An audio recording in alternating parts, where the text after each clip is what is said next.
are going.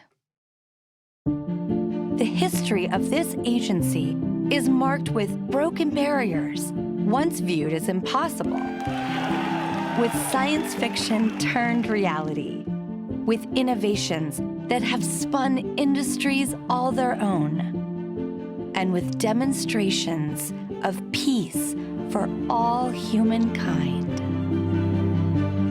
We soar in the skies of our home planet. We maintain a human presence just outside of gravity, and we touch points all across the solar system and beyond. We're going back to the moon, and this is why. The moon is a treasure trove of science. It holds opportunities for us to make discoveries about our home planet, about our sun, and about our solar system. The wealth of knowledge to be gleaned from the moon will inspire a new generation of thought and action. Without fail, every major program and mission NASA has invested in has led to technologies and capabilities that have shaped our culture. The breakthroughs of the Artemis era will define our generation and the generations to follow.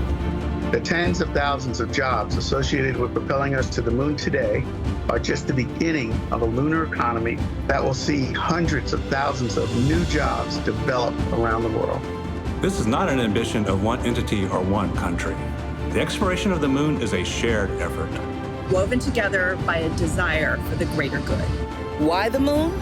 Because the missions of tomorrow will be sparked by the accomplishments of the Artemis generation today. Because the ambition to go has already begun. And because Mars is calling.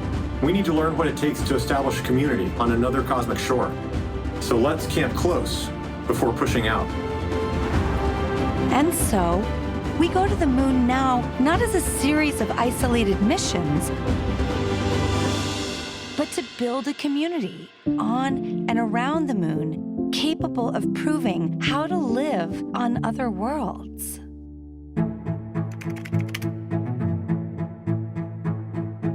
We'll use the lessons from more than 50 years of peaceful exploration to send a new generation to the lunar surface to stay.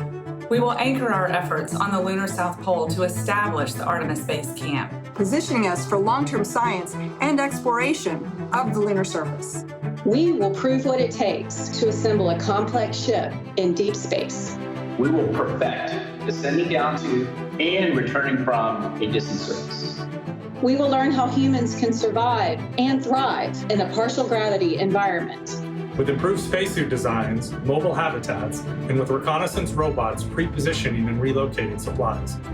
We will learn how to utilize the resources we find on these other worlds, starting with finding water ice and purifying it to drinkable water. And refining that into hydrogen for fuel and oxygen to breathe. We will establish fission power plants on the surface of the moon, capable of supporting a growing community of efforts. And we will expand the logistics supply chain to enable commercial and international partners to resupply and refuel deep space outposts.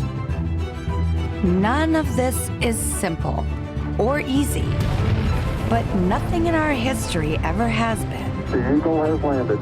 You got a bunch of guys about to turn blue. We're breathing again. Thanks a lot. This kind of continuous lunar presence is a natural extension of all that we've learned in low Earth orbit. And what we will accomplish there will ensure the monumental missions to Mars are within reach. As we ready the launch of the first Artemis mission, and as commercial companies ready their lunar landers for the first private payload deliveries, we have already begun to take the next step.